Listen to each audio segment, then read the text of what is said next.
오늘 함께 나눌 말씀의 제목이 무엇인가요? 기도의 끝은 응답이 아닌 깊은 사귐에 있습니다. 다시 말하면 기도의 목적은 응답이 아닌 깊은 사귐에 있다라는 사실을 또한 우리 머릿속에 담고 오늘 말씀을 함께 나눴으면 좋겠습니다. 여러분, 우리가 지난 시간 하늘로부터 불이 내리는 기도에 대해서 함께 살펴봤습니다. 그죠? 근데 우리가 이곳에서 우리가 또 회개를 하고 또한 우리에게 부흥이 있고 우리의 영혼이 회복되어지고 소생케 된 놀라운 부흥의 역사, 바로 여기서 일어나야 되는데, 근데 우리가 모든 기도를 주님께 올려드릴 때 우리의 가장 첫 번째 서야 되는 기도, 가장 최우선적인 기도가 무엇이라고 우리가 함께 이야기 나눴습니까? 주님이 나의 인생의 주인이 되어 주십시오. 오직 주님께서 나의 인생을 다스려 주옵소서. 바로 이 기도가 우리의 가장 최우선적인 기도가 되어야 된다는 사실 살펴봤습니다. 그런데 여러분, 이 기도, 하늘에서 불이 떨어지는 기도가 또 우리에게 필요하지만, 또 한편으로는 우리가 주님의 다스림 가운데 우리의 인생에서 수확을 거두는, 그래서 하늘에서 비가 내리는 기도도 필요하다는 사실입니다. 오늘 말씀을 통해서 먼저 살펴볼 텐데요, 제가 먼저 오늘 이 설교를 전하기에 앞서서 시 하나를 제가 읽어드리고 시작하도록 하겠습니다. 제가 좋아하는 정현종 시인의 하늘을 깨물었더니라는 시인데요, 오늘 본문과 굉장히 연관이 있어요. 제가 읽어드리겠습니다. 하늘을 깨물었더니 비가 내리더라. 비를 깨물었더니 내가 졌더라. 여러분, 어떻게 했더니 비가 내린대요? 하늘을 어떻게 했대요? 깨물었더니 어떻게 된 거예요? 비가 내리더라. 근데 여러분, 제가 이 시에 대해서 여러 이제 시인이 생각하는 그 해설을 좀 찾고 싶었는데 없더라고요. 그래서 검색도 해보고 제가 고민해봤는데, 그러니까 좋은 그러한 인사이트를 주는 한 시인의 의견이 있었어요. 제가 보니까 여기서 이 하늘을 어떻게 했더니 비가 내렸다고요? 깨물었다. 근데 이 깨물다라는 이 단어가 중의적인 의미를 담고 있다는 거예요. 그래서 제가 직접 사전도, 국어 사전도 살펴봤어요. 그런데 깨물다라는 뜻이요, 세게 물다라는 뜻도 있어요. 깨물면 아프잖아요. 아야, 그죠? 세게 무는 의미만 우리가 알고 있지만, 또 하나는 깨물다라는 이 의미가 감정이나 말 따위를 참다, 그러니까 견디다, 인내하다는 뜻도 있어요. 그러니까 깨물다는 의미도 있지만, 세게 물다는 의미도 있지만, 인내하고 참다는 뜻도 있다는 사실입니다. 여러분, 이러한 중의적인 의미로 이 시를 보게 되면요, 하늘을 깨물었더니 라는 말은 집요하게 막 이제 요구하는 거죠. 또 하나는 뭐예요? 그냥 비 내리기만을 그냥 인내했더니, 그냥 기다렸더니, 참았더니 어떻게 된 거예요? 비가 내렸다라는 사실이에요. 여러분, 이 깨물다를 물다 혹은 뭐 집요함이라는 의미를 담고 만약에 우리의 기도를 한번 살펴본다면, 기도를 자기의 욕구를 투영하고 그리고 이것을 이루고자 하는 어떤 종교적인 수단으로 사용하는, 그래서 보통 우리가 이것을 기복신앙이라고 말을 하죠. 지성이면 감천이다. 정성을 다하면 어떻게 해요? 정성을 다해서 하늘을 감동케 하면 어떻게 되는 거예요? 이루어지는 거죠. 뜻이 이루어지는 거죠. 이러한 신앙을 기복신앙이라고 말합니다. 오늘 우리가 이 기도에서 살펴볼 텐데요, 오늘 본문과 더불어서 엘리야의 기도가 야고보서 5장 14절에서 18절까지 기록되어 있습니다. 오늘 우리가 살펴볼 내용이요, 야고보서에는 5장 14절부터 18절까지 있어서 우리가 후반부에 살펴볼 겁니다. 그런데 야고보 4장을 보게 되면 엘리야의 기도와 정반대인 기도가 나타납니다. 이 기도를 하나님께서 들어주시지 않는데요, 제가 야고보 4장 3절 말씀 읽어드리도록 하겠습니다. 구하여도 받지 못함은, 하나님께 구하여도 받지 못함은 무엇을 쓰려고 잘못 구하기 때문이래요? 정욕으로 쓰려고 잘못 구하기 때문이다. 그래서 우리가 기도하는데 하나님께서 응답하지 않으세요. 그건 우리의 욕망을 투영해서 어떻게 보면 깨무는 기도를 하는 것이다라고 볼 수 있겠습니다. 그런데 여러분, 이번에는 깨물다라는 의미를 참다, 견디다라는 의미로 많이 살펴본다면, 여러분, 신에 의해서 우리의 모든 인간의 운명은 정해져 있기 때문에 뭐 그것을 인간은 바꿀 수 없다 라고 하는 이러한 어떤 체념적인 관점에서 볼 때 또한 종교적인 반응이 있습니다. 굉장히 운명론적인 거죠. 숙명론적인 입장인 것이죠. 여러분, 이러한 신앙을요, 이제 무슬림들이 가지고 있어요. 인샬라, 신의 뜻대로, 모든 건 신의 뜻대로, 인생에 비극적인 일이 일어나도 신의 뜻대로, 좋은 일이 있어도 신의 뜻대로, 마치 자기 인생이 아닌 것처럼 멀리 관조하면서 멀리 떨어져서 보는 것처럼 그냥 운명론적인 인생은 그냥 어쩔 수 없기 때문에, 우리의 인생은 우리의 능력이나 어떤 우리가 원한다고 되는 게 아니라 우리는 유한한 한계를 지닌 인간이기 때문에 그냥 신의 뜻대로 우리가 인내해야지, 어떤 운명론적인 숙명론적인 태도를 갖는 그러한 신앙의 모습도 있다라는 사실입니다. 근데 여러분, 우리가 하나님께 간구하는 믿음의 기도란 이 둘 중 어느 쪽에 위치해 있습니까? 그냥 하나님께서 뜻대로 해주시겠지, 그래서 자포자기하고 혹은 체념하면서 기도의 자리에 나아가지 않고 있습니까? 아니면 지성이면 감천이라고 생각하고 깨물어서라도, 집요하게 해서라도 여러분의 원하는 응답을 얻기 위해서 기도하고 계십니까? 여러분, 오늘 본문을 살펴보게 되면 지금 이스라엘 백성들은요 3년 6개월이라는 시간 동안 비가 내리지 않습니다. 대지가 쩍쩍 갈라집니다. 곡식들은 다 메말라 버렸고요, 더 이상 먹을 식량도 없고요, 가축들조차도 물이 없어서 죽어가는, 그래서 시체가 산을 이루는 그런 상황 가운데 있습니다. 3년의 시간 동안 땅은 메말라 가는데 하늘에서는 비 한 방울 내리지 않는 가운데, 여러분이 만약 이스라엘 백성들이라면 가장 기대하고 소망하는 것이 무엇일까요? 지금 이 순간. 네? 비가 하늘로부터 내려오는 것이겠죠. 바로 그때 그토록 아합 왕과 이스라엘 백성이 원했던 그 비가요, 하늘 내릴 것을 지금 엘리야가 선언하고 있습니다. 41절 말씀 읽겠습니다. 엘리야가 아합에게 이르되 올라가서 먹고 마시소서, 큰 비소리가 있나이다. 지금 엘리야 선지자는요 아합 왕에게 이제 기근이 끝났으니 축제를 즐기십시오라고 지금 말하는 거예요. 그런데 흥미로운 사실은요, 지금 엘리야 선지자는요 비가 내릴 것이라는 희망의 메시지를 선언하고 있는데 지금 정작 하늘에서 비가 내리고 있습니까? 내리지 않고 있습니까? 내리지 않고 있다는 사실이에요. 그래서 여러분, 우리가 읽은 41절 말씀 보게 되면 핵심 단어가요 비가 아니라 소리에 있습니다. 소리. 지금 엘리야는 비가 내리는 그 현상을 보고 이야기하는 게 아니라 소리를 들었고 얘기하는 것입니다. 여러분, 그런데 엘리야가 들은 그 큰 비소리란 무엇을 의미하는 것일까요? 그 힌트가요 열왕기상 18장 1절 말씀에 기록되어 있는데 함께 읽도록 하겠습니다. 많은 날이 지나고 제3년에 여호와의 말씀이 엘리야에게 임하여 이르시되 너는 가서 아합에게 보이라, 내가 비를 지면에 내리리라. 지금 엘리야 선지자는요 지금 눈에 보이는 현상을 지금 이야기하는 게 아니라 그들요 눈에 보이지 않는 하나님의 말씀으로 지금 이야기하고 있다는 사실입니다. 다시 말하면 지금 엘리야는 하늘에서 내리는 비를 보고 있는 것이 아니라 내가 지면에 비를 내리라고 말씀하신 그 하나님의 말씀을 지금 그는 듣고 있다는 사실이죠. 여러분, 그 결과요 3년이 넘도록 비가 내리지 않았습니다. 그토록 원하는 비가 내리지 않는 가운데 아마 대부분의 이스라엘 백성들은요 비를 기다리는 가운데 절망적인 상황 때문에요 그들은요 소망은커녕 늘 낙심하고 실망하고 절망에 빠졌을 거예요. 여러분, 3년이 넘도록 원하는 기대가 이루어지지 않다면 그럴만도 하지 않겠습니까?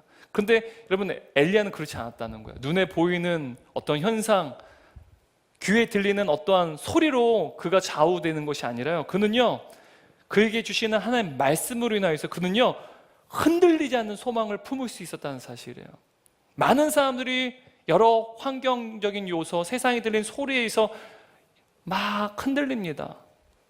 믿음이 흔들려요. 그런데 하나님의 말씀을 듣고 그 하나님의 말씀을 붙잡는 사람은요 그 흔들린 세상 가운데 흔들리지 않는다는 사실입니다. 바로 엘리야가 그랬다는 사실입니다. 여러분, 이 시간 우리 인생에 수많은 고난과 인생의 기근이 있습니다. 이로 인해서 우리의 심령이 메마르고 바짝 쩍쩍 갈라지는 그러한 고난 가운데, 또 우리의 심령이 그러한 상황이 있다고 한다면 오늘 들려지는 이 하나님 말씀이 우리 인생에 부어주시는 큰 빗소리가 되기를 주님의 이름으로 축원합니다. 오늘 우리가 읽은 이 말씀을 보게 되면 오늘 우리가 읽은 본문은요, 3명의 인물이 등장을 합니다. 아마 엘리야 선지자만 우리가 주목해서 보기 때문에 아마 다른 등장인물들이 아마 여러분 눈에 아마 주목하시지 않았을 수도 있지만 오늘 본문을 보면 3명의 인물이 등장합니다. 첫 번째는요, 아하방입니다. 두 번째는요, 엘리야의 사환, 엘리야의 종입니다. 그리고 세 번째는 우리가 잘 아는 엘리야 선지자. 이 3명이 41절에서 46절에 등장한다는 사실이에요. 그런데 여러분, 지금 본문에 드러난 이 3명의 등장인물을 자세히 살펴보고 묵상해보면 상당히 우리와 유사한 신앙의 모습을 발견할 수 있습니다. 첫 번째, 여러분, 아하방과 같은 신앙의 모습이에요. 아하방과 같은 신앙의 모습. 여러분, 아하방과 같은 신앙의 모습이 무엇인지 41절, 42절 말씀 함께 읽도록 하겠습니다. 엘리야가 아합에게 이르되 올라가서 먹고 마시소서. 큰 비소리가 있나이다. 아합이 먹고 마시러 올라가니라. 여러분, 지금 하나님께 드디어 오랜 가뭄을 마치고 하늘 문을 여셔서 큰 비를 내리시는 순간이에요. 그죠? 너무 놀라운 복된 시간입니다. 여러분, 우리 인생에서 이러한 어떠한 놀라운 역사가 일어나는 경험, 아마 인생을 살아가면서 이미 경험하신 성도들도 계실 것이고 나도 이러한 경험을 원한다고 생각하신 분도 계실 것 같아요. 여러분, 이렇게 하나님께서 살아서 역사하시는 이 놀라운 축복의 현장 가운데 지금 아합은 어떻게 하고 있어요? 그가 기도하고 있습니까? 기도를 하지 않고 있습니까? 그는 아무런 기도도 하지 않고 있어요. 하나님께서 공급해 주시는 그 은혜 가운데, 놀라운 축복의 현장 가운데 그는 아무런 기도도 하지 않고요, 그냥 먹고 마시고 즐길 뿐이라는 사실입니다.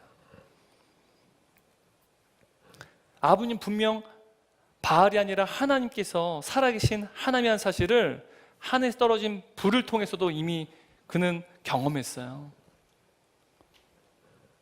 그리고 이번에도 하나님께서 가뭄을 마치고 큰 비를 내리실 것을 지금 그도 목도하고 있어요. 하지만 그는요, 여전히 바알과 하나님 사이에서 양다리를 거치고 있습니다. 여러분, 이러한 신앙이요, 아하방과 당시의 북이스라엘 백성들의 신앙의 상태였다는 사실입니다. 여러분, 이스라엘 백성들이 어떤 백성들입니까?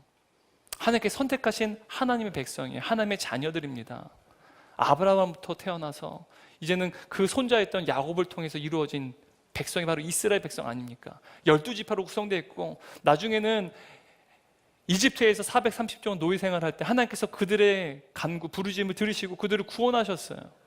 그리고 40년 광야 생활을 할 때도요, 그들 날마다 지키시고 보호하셨습니다. 무더운 낮에는요, 구름 기둥으로 그를 지키셨고요, 추운 밤에는 어떻게 지키셨습니까? 불기둥으로 따뜻하게 그들을 보호하셨어요. 그리고 그 광야는요, 비가 내리지 않습니다. 물론 우기 때는 비가 내리겠지만 농사를 지을 수 없어요. 풍족한 비가 내리지 않기 때문에. 그래서 곡식을 심거나 곡식을 거둘 수가 없으니 여러분, 수백만 백성이 어떻게 그 40년이라는 시간 동안 광야에 살아남을 수 있겠습니까? 하나님께서 날마다 하늘로부터 만나를 내려주셨어요. 그것을 먹고 그들은요, 40년 생활을 했다는 사실이죠. 그리고 마침내 40년이 지나고 하나님께서 약속하신 가나안 땅조차 누가 주셨습니까? 하나님께서 이스라엘 백성들에게 주셨어요. 하지만 시간이 지날수록 이스라엘 백성들은요, 하나님께서 이스라엘 백성들에게 공급하신 그 축복들은 여전히 누리고 있었지만 그들은 정작 복의 근원 되신 하나님, 그들에게 그 모든 복을 주신 하나님은 잃어버린 채 살아가고 있었다는 사실입니다. 이게 바로 아합과 이스라엘 백성들의 신앙의 모습이었다는 거예요. 여전히 무엇을 누리고 있어요? 하나님께서 베푸시고 하나님께서 공급하시는 복들은 날마다 누리고 있어요. 이스라엘 땅조차도 그들의 것이 아닙니다. 그 땅에 소산을 거두는 것도 다 주님이 주시는 것입니다. 주님이 주시는 복들은 누리고 있는데 정작 복의 근원, 그 복을 주신 하나님은 잃어버린 채 살아가는 것. 그런데 여러분, 이러한 아하방과 이스라엘 백성들의 신앙의 모습이 사실 우리와 많이 흡사하지 않습니까? 제가 유학 시절에요, 제가 이제 한인교회에서 이제 신앙생활을 했습니다. 한 3년 동안 이제 한 교회에서 신앙생활을 했는데요. 근데 그 교회 한 목사님이 이제 설교를 오셨어요. 그래서 이제 미국 남가주 지역에서 꽤 유명한 교회고 목회를 참 잘하시는 목사님입니다. 개척을 하셨고 제가 설교를 들어도 너무 설교를 잘하시고요. 설교를 하실 때 모습도 얼마나 은혜가 됐는지 몰라요. 참 겸손해 보이시고. 근데 이 목사님이 간증을 하시는데 이런 말씀하시더라고요. 교회가 자기가 이제 창고에서 이제 교회를 개척하고, 근데 교회가 이제는 막 부흥을 하는 거예요. 근데 왜 이렇게 부흥을 하는지 모르겠대요.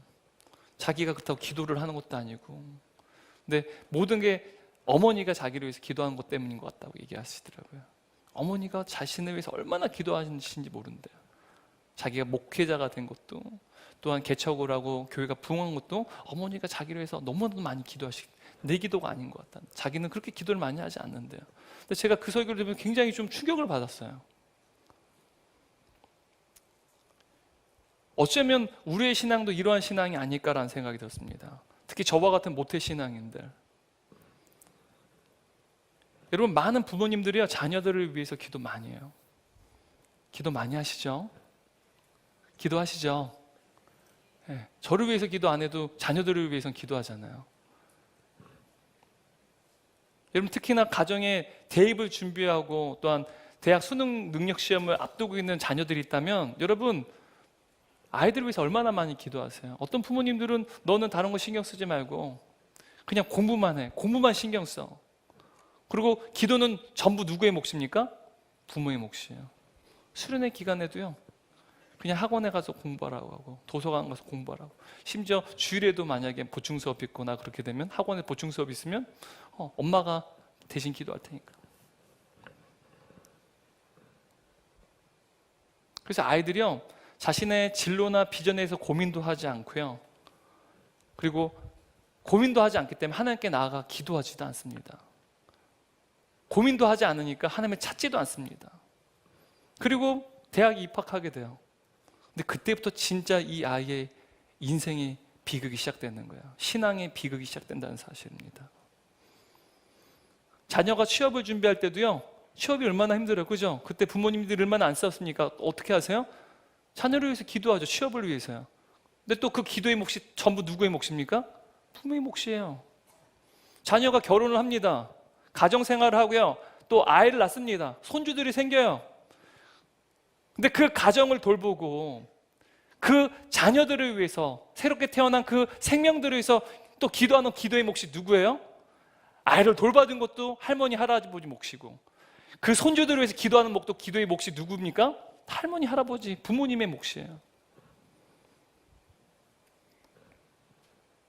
혹시 여러분 이러한 신앙생활을 하고 있지 않습니까? 나는 기도 안 하고 우리 부모님이 기도하시니까 여전히 부모의 기도를 믿고 날마다 하나님께서 베푸시는 그 놀라운 복을 그냥 누리면서 그냥 먹고 마시고 즐기면서 신앙생활하고 있지 않습니까? 나는 기도하지 않고요, 단 한 번도 하나님을 대면하거나 하나님의 놀라운 기도의 응답도 경험한 적도 없는 채 그냥 부모 때문에 신앙생활하는 경우들이 있다는 사실입니다. 여러분, 그런데요, 이것은 예수를 믿지 않고 다른 종교를 믿어도요, 다른 종교를 믿는 부모들도 이렇게 기도합니다. 어떤 성도는요, 사랑방 순장님에게요, 중보기도, 도고기도를 요청해요. 수원들에게도 이런 기도 제목 강급하게 막, 특히 제가 청년들을 많이 보면 청년들 중에 어디서 들은 건 있어요. 중보기도 요청하라고. 지는 기도 하나도 안 해요. 순장에게, 순원들에게, 선배들에게, 동기들에게 막 문자 카톡 보냅니다. 기도해달라고요.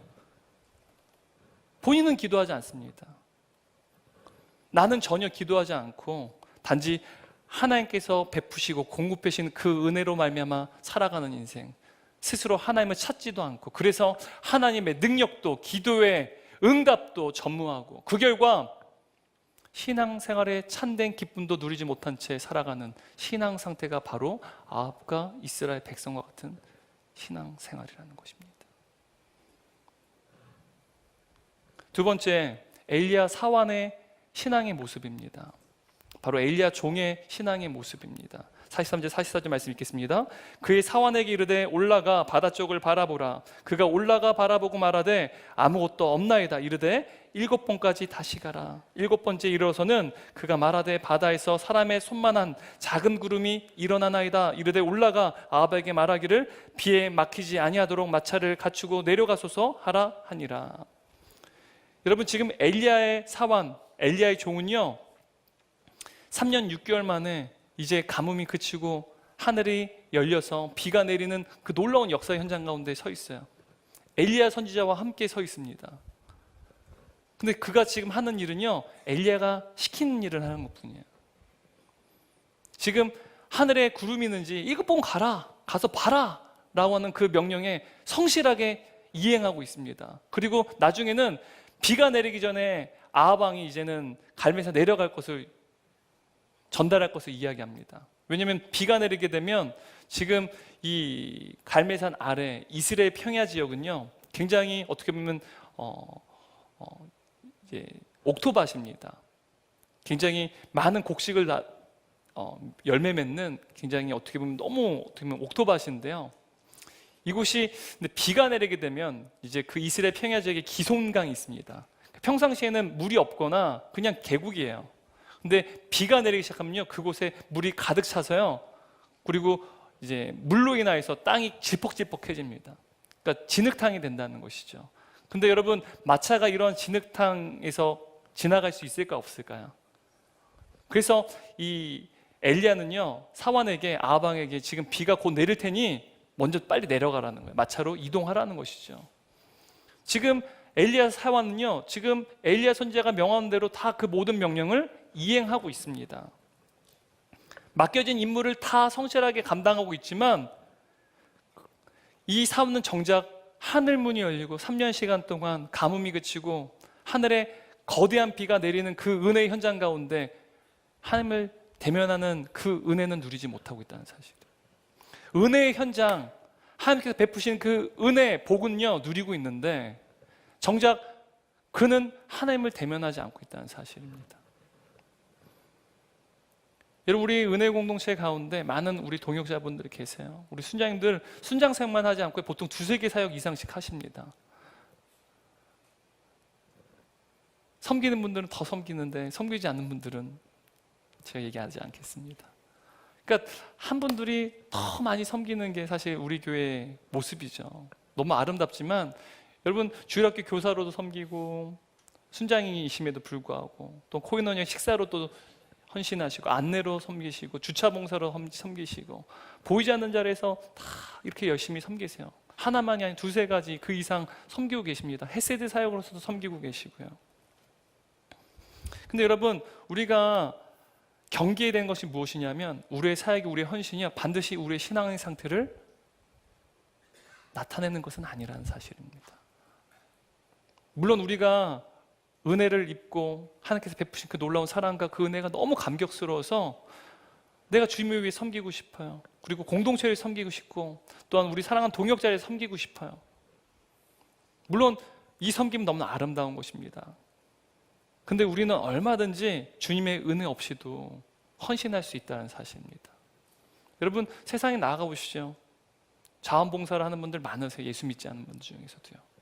헤비타트, 집을 잃은 사람들을 위해서 집을 지어주는 그 헌신 가운데 예수를 믿지 않아도요 그 일을 하시는 분들은 굉장히 많으세요. 우리가 누군가를 위해서 섬기는 헌신이요, 그게 한편으로는 우리가 은혜 없이도 헌신할 수 있다는 사실입니다. 다시 말하면 하나님과의 친밀한 대면이 없이도, 친밀한 사귐이 없이도요 얼마든지 섬길 수 있다는 사실입니다. 이것이 바로 엘리야 사환의 신앙의 모습이었습니다. 세 번째, 엘리야 선지자의 신앙의 모습입니다. 그는요 하나님과 대면하는 신앙생활을 합니다. 41절 42절 말씀 함께 읽겠습니다. 엘리야가 아합에게 이르되 올라가서 먹고 마시소서. 큰 비소리가 있나이다. 아합이 먹고 마시러 올라가니라. 엘리야가 갈멜산 꼭대기로 올라가서 땅에 꿇어 엎드려 그의 얼굴을 무릎 사이에 넣고. 지금 아합은요 기근이 끝났으니까 지금 축제를 즐겨라 라고 해서요, 그는 하나님을 찾지도 않고 그냥 복을 누리고 있습니다. 그런데 지금 똑같이 비가 내리는 상황 가운데 엘리야 선지는 어떻게 하고 있습니까? 갈멜산 꼭대기 올라서 어떻게 하고 있습니까? 무릎을 꿇고 어떻게 하고 있어요? 그 무릎 사이에 얼굴을 묻고 기도하고 있습니다. 너무 대조적이지 않습니까? 하나님께서 놀라운 복을 내려주시는데, 놀라운 그 기도의 응답을 내려주시는 그 상황 가운데 이미 하나님께서 약속하신 일을 지금 행하시는데도 지금 엘리야는요, 주 앞에 무릎을 꿇고 기도하고 있다는 사실입니다. 여러분, 엘리야의 기도한 모습을 살펴보면요, 두 가지 행위로 우리가 정리를 할 수 있는데요, 그가 먼저 무릎을 꿇습니다. 또 어떻게 하고 있습니까?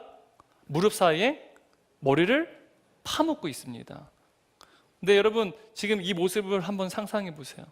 제가 예전에 20대 초반에요, 저희 은혜 공동체에서 여러 동역자분들과 이제 원로 목사님이랑 같이 성서지 연구를 갔었을 때요, 갈멜산에 갔었어요. 그리고 나서 거의 한 20년까지는 아닌데 한 10여 년 지나고 나서 제가 대학부 사역할 때 제자들과 함께 또 갈멜산에 갔습니다. 근데 너무 사뭇 다르더라고요. 그 당시만 해도 이렇게 개발이 되지는 않았어요. 물론 엘리야의 동상은 있었지만 그 당시에 뭐 이스라엘 평야가 막 내려다 보이거나 그렇게 어떤 시야가 확 트이게끔 만들어지지는 않았던 것 같거든요. 그래서 제가 그때 이제 아버지께서 여기서 이제 갈멜산에 대한 배경, 이 배경에 대한 이야기를 다 하시고 엘리야가 기도한 것을 말씀하셨어요. 그래서 제가 그리고 나서 어떻게 했는지 아십니까? 그 엘리야 동상 앞에서요, 그때만 해도 사람들이 그렇게 많지 않았습니다. 우리 팀 외에는 없었어요. 그래서 제가 무릎을 꿇었습니다. 그리고 무릎 사이에다 머리를 묻고 기도했어요. 하나님, 나를 사용해 달라고요. 저를 사용해 달라고 기도했습니다. 제가 그때만 해도 몸이 유연해 가지고요, 무릎을 꿇고 제 머리를 무릎 사이에 집어넣을 수가 있었는데, 제가 거의 20년 만에 제 제자들이랑 갔잖아요. 제자들 저기 올려보낸 다음에 앞에 가서 다시 한번 제가 똑같이 재연을 했는데요, 안 돼요. 이제 더 이상 유연하지 않았어요. 근데 여러분, 무릎을 꿇고 머리를 무릎 사이에 파묻는 행위는요, 사실 좀 다르지만 같은 개념이에요. 누구한테 무릎을 꿇는 것입니까? 하나님이요. 얼굴을 무릎 사이에 파묻는다는 것은요, 내가 아무것도 보지 않겠다는 거예요. 누구만을 보겠다는 거예요? 오직 하나님이에요. 그래서 같은 개념이에요. 그런데 여러분, 여기서 이 무릎이라는 이 단어, 이제 히브리어 단어로는 바라크라고 하는 단어인데요, 이 단어가요, 명사일 때는 무릎이에요. 근데 동사일 때는 의미가 달라집니다. 동사일 때는 축복하다라는 뜻이에요. 무릎을 누구한테 꿇었어요? 하나님께. 하나님께 무릎을 꿇으면 어떤 일이 일어난다는 거예요? 하나님께서 누구에게요? 무릎 꿇은 자에게 복을 내리신다는 거예요. 여러분, 다니엘서를 보게 되면요, 다니엘이 사자굴에 이제는 어떻게 보면 떨어질 그 생명의 위협 가운데 그가 하루에 3번씩 무릎을 꿇다라고 기록되어 있습니다. 똑같은 바라크예요. 무릎을 꿇었어요. 근데 동사는 뭐라고요? 축복한다라는 사실입니다. 여러분, 하나님께 무릎 꿇는 자는요, 하나님께서 반드시 축복하십니다. 반드시 하나님께서 축복하세요. 그런데요, 문제는 우리가 하나님께 무릎을 꿇느냐는 것입니다. 하나님과 대면하는 것이냐는 것이죠. 이 갈멜산 정상에서요, 누구만 유일하게 하나님 앞에 무릎을 꿇었습니까? 누구만 유일하게 하나님을 대면했습니까? 엘리야 한 명뿐이었습니다. 여러분, 왜 하나님께서는 무릎 꿇는 자에게, 여호와 하나님 앞에 무릎 꿇는 자에게 복을 주십니까? 왜 우리가 고난당할 때에도, 형통할 때도 왜 우리는 하나님 앞에 무릎을 꿇어야만 합니까?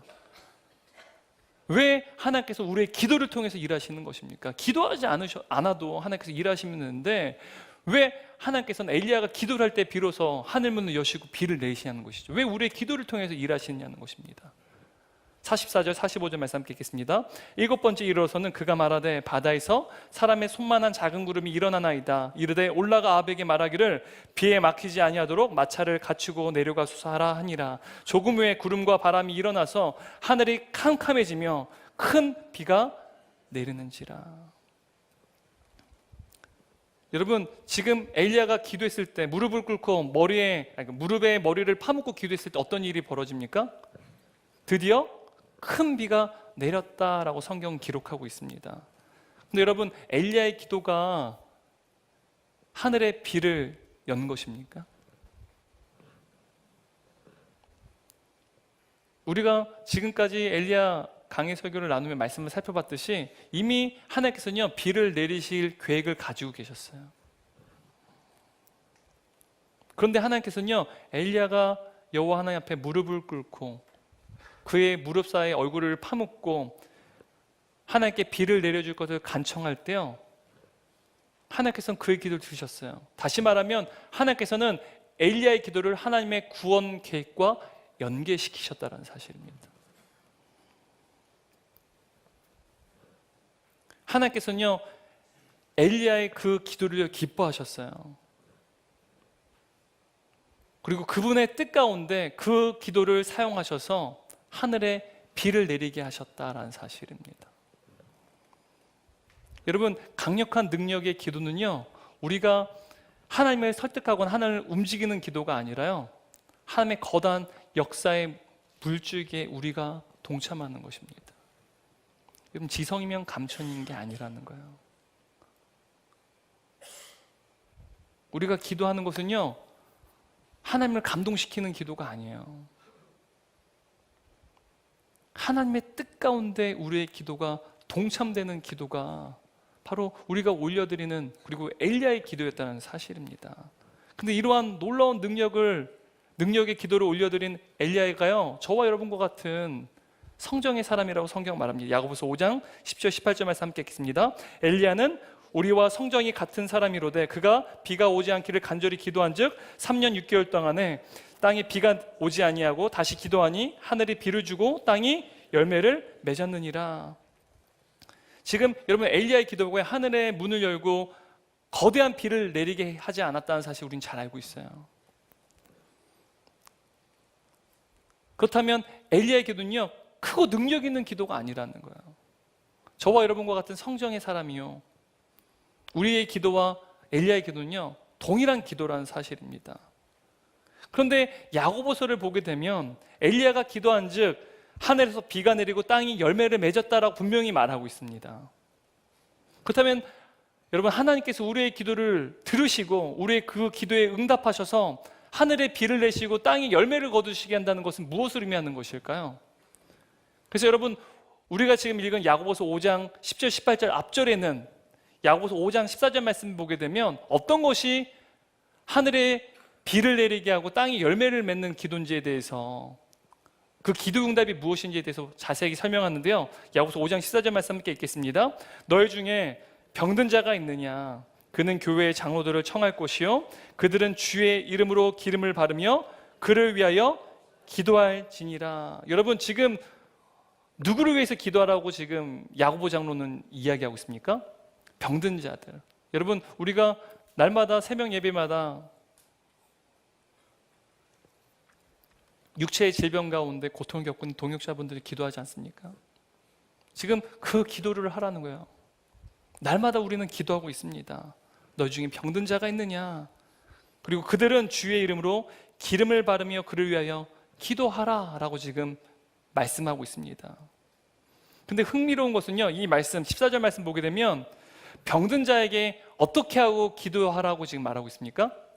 기름을 바르고 그를 위해서 기도하라고 지금 명령하고 있습니다. 병든 자에게 기름을 바른 다음에 그를 위해서 기도하라라고 지금 명령하고 있죠. 여러분, 고대 시대에 기름을 바른다는 것은요, 치료의 목적입니다. 기름을 바르면 그것이 치료의 목적이에요. 그래서 선한 사마리아인 비유를 예수께서 말씀하실 때, 여러분, 그 강도를 만난 거의 죽어가는 그 자에게 선한 사마리아인이 어떻게 합니까? 기름을 발라줘요. 치료의 목적입니다. 근데 여러분, 치료의 목적으로 대부분의 어떠한 설교자들 혹은 학자들이, 그러니까 치료 목적으로 일반 은총이죠. 우리가 그래서 병원에서 치료받는 것을 금하지 말고 또 치료도 받아야 된다라는 말로도 이해를 합니다. 저도 그것도 충분히 동의할 수 있다고 저는 생각해요. 그러한 해석도 가능합니다. 한데 여러분, 구약 시대에요, 기름을 바르는 것은요, 하나님께서 누군가를 특별한 목적으로 거룩하게 구별하는 행위로 사용하십니다. 그래서 다윗을 왕으로 삼으실 때 그에게 어떻게 합니까? 기름 붓죠. 그리고 메시아, 메시아란 말이 기름 부음 받은 자라는 뜻이에요. 그 말은요, 하나님께서 그를 특별한 목적으로 거룩하게 구별했다라는 의미입니다. 바로 이것이 기름 부음이라는 것이죠. 여러분, 이 관점에서 신약학자인 더글라스 무라고 하는 교수님은요, 이 본문을 해석해야 된다고 이야기합니다. 이분이 이렇게 말하는데요, 병든 사람이 하나님의 특별한 관심과 보살핌을 위해 구별되어 있음을 상징하기 위해 기름을 바르는 것으로 이해해야 된다. 여러분, 지금 병든 사람에게 기름을 바르고 기도하라라고 하는 이 명령은요, 지금 병든 사람은 하나님의 특별한 관심과 보살핌 가운데 있다는 사실, 그 하나님의 놀라운 사랑과 또한 주님의 보호하심 가운데 특별히 구별되어 있다는 사실을 병든 환자가 인지하도록 기름을 바르라, 그리고 그를 위해서 기도해라라는 거예요. 왜 여러분, 오랜 시간 동안 육체의 질병을 고통 겪고 있는 환우들은요, 점점 시간이 지나고 그 기도가 응답되지 않는데 어떤 생각할까요? 하나님께서 나를 사랑하시지 않는구나, 하나님의 관심과 사랑부터 나는 소외되었구나라고 생각할 수 있다는 사실이죠. 그렇기 때문에 성도들로 하여금 그에게 기름을 바르고 여전히 당신에게는 하나님의 사랑과 하나님의 보호하심이 있기에, 하나님의 관심과 하나님의 보호하심 가운데 구별되어 있기 때문에 힘을 잃지 마십시오. 우리가 함께 기도하겠습니다. 그리고 끝까지 기도하십시오 라고 지금 명령하는 것입니다. 다시 말하면 병든 사람의 기름을 바르는 이 행위는요, 하나님의 사랑과 은혜에 대한 확신을 회복시키고 하나님께 더욱 밀착되도록 돕는 은혜의 장치라는 것이죠. 결국 기름을 바르는 것은요, 기도와 연계되어 있어요. 더 하나님과 밀착되어 더 친밀한 사귐 가운데 기도할 수 있도록, 여전히 하나님의 사랑과 하나님의 신뢰 가운데 거하도록 바로 기름을 붓고 기도하라고 지금 명령하는 것이죠. 여러분, 기도의 목적과 동일합니다. 근데 여러분, 왜 우리가 날마다 우리 사랑하는 동역자들, 육체의 질병을 겪고 있는 그들에 위해서 우리가 기도하고 있는 것입니까? 야고보서 5장 10절 말씀 더 읽어보겠습니다. 그러므로 너희 죄를 서로 고백하며 병이 낫기를 위하여 서로 기도하라. 의인의 간구는 역사하는 힘이 큼이니라. 여러분, 의인의 기도는 어떻대요? 역사하는 힘이 크대요. 근데 여러분, 여기서 말한 의인이 누구를 의미하는 걸까요? 죄가 없는, 흠이 없는 존재, 윤리도덕적으로 완전 무결한 존재를 말하는 걸까요? 아니에요. 그런 의미가 아닙니다. 여기서 말하는 의인은요, 하나님의 자녀를 의미하는 거예요. 예수 그리스도 안에서 의롭게 된 자들, 바로 그 의인은요, 하나님의 자녀라는 사실이에요.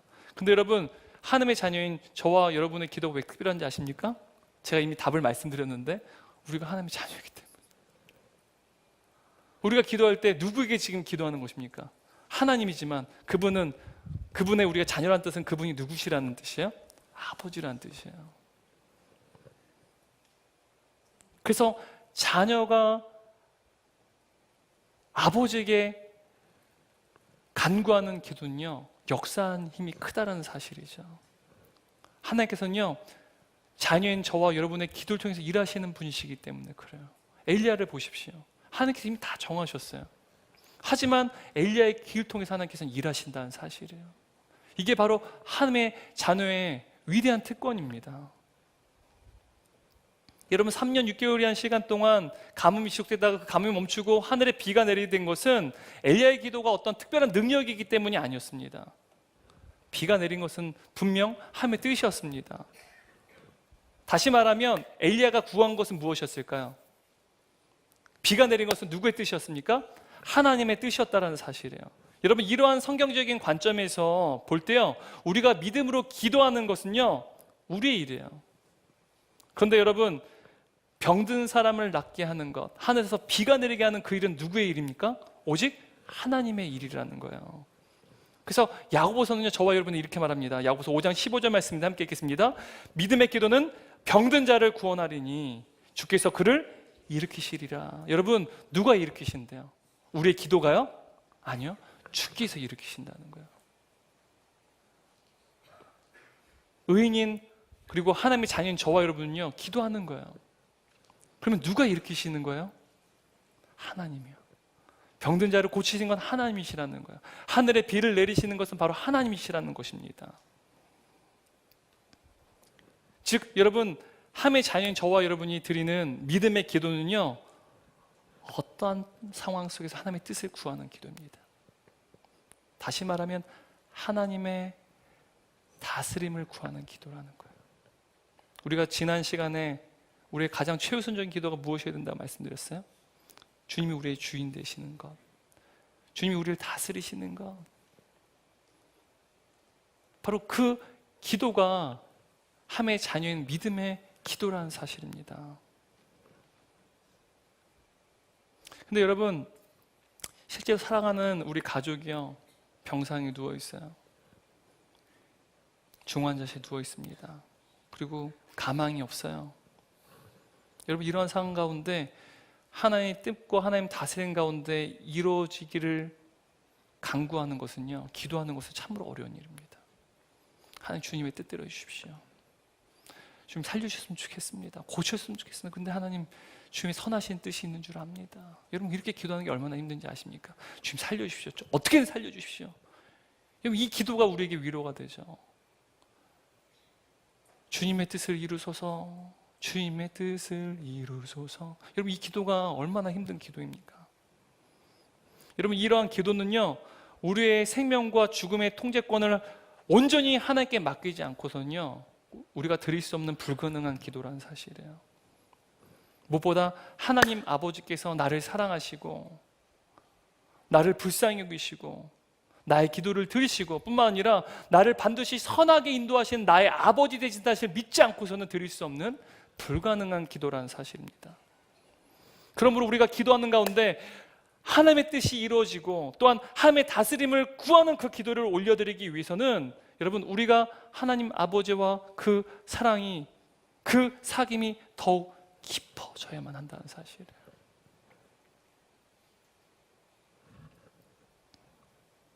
그러므로 여러분, 기도의 끝은 응답이 아니라 깊은 사귐에 있다는 사실입니다. 기도의 가장 큰 목적은 바로 우리가 하나님 아버지와의 깊은 사귐 속에서 주님과 사랑을 나누는 것입니다. 여러분, 결론이에요. 여러분, 우리의 기도를 통해서 우리의 가정 가운데 또한 우리가 자녀들을 위해서 기도할 때 하늘의 큰 비가 우리 가정 가운데 내리기를 원합니다. 우리 사업장 가운데 은행 대출이 되지 아니하고 또한 투자자에게 투자를 받지 못하는 상황 속에서도 하나님께서 그 사업장 안에 하늘의 큰 비를 내려주시길 원해요. 또 우리의 육체의 질병 가운데 우리가 함께 기도할 때 때론 낙심하기도 하지만 우리가 기도하는 가운데 하나님께서 그 육체의 질병도 고치시는 하늘의 큰 비가 내리길 원합니다. 그리고 우리가 기도할 때 우리의 사역 현장 가운데 우리의 은혜 공동체 가운데 은혜의 큰 비가 내리지기를 원합니다. 근데 여러분, 오늘 본문의 주인공 엘리야는요, 주 앞에 무릎을 꿇었습니다. 그리고 자신의 무릎 사이에 얼굴을 파묻었습니다. 그가 드린 기도는요, 하나님의 뜻과 하나님의 다스림을 구하는 기도였어요. 여러분, 엘리야라는 이름의 뜻이 무슨 뜻인지 아십니까? 엘리. 히브리어로 엘리라는 말은 엘은 하나님입니다. 리라고 하는 이 전미사는요, 나의란 뜻이에요. 나의 하나님은 야훼. 나의 하나님은 야훼시다. 나의 하나님은 여호와시다. 그는요, 자신의 인생에 오직 하나님만이, 주의 뜻만이, 주님만이 그의 인생의 주인 되기를 원했어요. 여러분, 우리의 기도 우리 하나님께서 반드시 들으십니다. 근데 여러분, 우리의 기도의 끝은요, 응답이 아니에요. 우리의 기도의 끝은 깊은 사귐에 있습니다. 우리가 기도하면 기도할수록 하나님 아버지에 대한 사랑과 사귐이 더욱더 깊어져야 된다는 사실입니다. 여러분, 왜 우리의 기도 끝이 하나님과의 사귐이 되어야만 합니까? 근데 왜 우리가 기도하면 기도할수록 더 하나님과의 사귐이 더 농도짙어져야 됩니까? 여러분, 하나님께서는 죄인인 저와 여러분을요, 원수인 저와 여러분 절대로 하나님과 사귐을 이룰 수가 없어요. 우리는 하나님을 나의 하나님을 부를 수가 없는 죄인이자 원수였다는 사실이에요. 근데 우리를 하나님께서 우리로 하여금 영원한 사귐을 가지시고, 죄인이 우리 입술을 통해서 하나님을 나의 하나님, 나의 아버지라고 부르짖도록 하기 위해서 어떻게 하셨습니까? 예수 그리스도, 죄가 없으신 예수 그리스도를 우리를 위해서 십자가에 죽게끔 하셨습니다. 죄인은 우리를 위하여서, 죄가 없으신 예수님께서 우리 모든 죄를 다 뒤집어 쓰시고 십자가에서 하나님의 공의의 심판을 당하셨습니다. 그때 예수님께서는요, 하나님께 이렇게 부르짖으셨어요. 마태복음 27장 46절 말씀입니다. 예수께서 크게 소리질러 이르시되 엘리 엘리 라마 사박다니, 나의 하나님 나의 하나님 어찌하여 나를 버리시나이까. 여러분, 죄인인 저와 여러분 절대 우리 하나님이 나의 하나님이 될 수 없었어요. 죄인인 저와 여러분에게 나의 하나님이 되게끔 하시기 위해서, 죄인인 저와 여러분이 하나님과 영원한 사귐을 누릴 수 있도록 하기 위해서 우리 예수님께, 죄가 없으신 예수님이요, 나의 하나님으로부터 버림을 받으셔야만 됐다는 사실입니다. 바로 예수 그리스도의 십자가를 통해서 우리가요, 주님과 영원한 사귐을 누릴 수 있는 복을 누리게 되었다는 사실이에요. 그래서 우리는 예수님 때문에 이 땅에서도요, 하나님과의 친밀한 사귐을 누릴 수 있고요, 저 하늘나라에서도 영원한 하나님과의 친밀한 사귐 가운데 영원히 누리는 복을 누릴 수 있다는 사실입니다. 그러므로 여러분, 우리의 기도의 끝은요, 응답이 아니라 하나님과의 깊은 사귐에 있다는 사실입니다. 설사 우리의 기도가 응답되지 않을지라도 여러분, 우리의 깊은 사귐, 하나님과의 깊은 사귐 나가지 않는다면 그 응답은요, 비극이에요. 그 복은요, 오히려 비극입니다. 우리가 하나님 아버지께 기도하면 기도할수록 선하신 하나님, 우리 하나님은 나를 사랑하셔. 나의 아버지가 되시기 위해서 예수님께서 나의 아버지로부터 버림당하시고 그분의 생명을 버리신 만큼 우리 하나님 나를 사랑하셔. 독생자 예수 그리스도의 생명보다 더 나를 사랑하신 그 하나님이라면 나를 반드시 선한 길로 인도하실 거야. 기도하면 기도할수록 하나님의 사랑과 하나님의 선하심이 더 농도 짙어지고 주님과의 그 사귐이 더욱더 우리는 깊어져야만 한다는 사실입니다. 날마다 우리를 십자가에 주시고 우리를 대신하셔서 생명을 주신 예수 그리스도 안에 거함으로 말미암아 어떠한 상황 속에서 우리는 하나님의 존귀한 자녀로서 하나님의 다스림을 구하고 기도하면 기도할수록 더욱 하나님과의 사랑이, 또한 그분의 신뢰가 더욱더 농도지신 저와 여러분 되시기를 주님의 이름으로 축원합니다.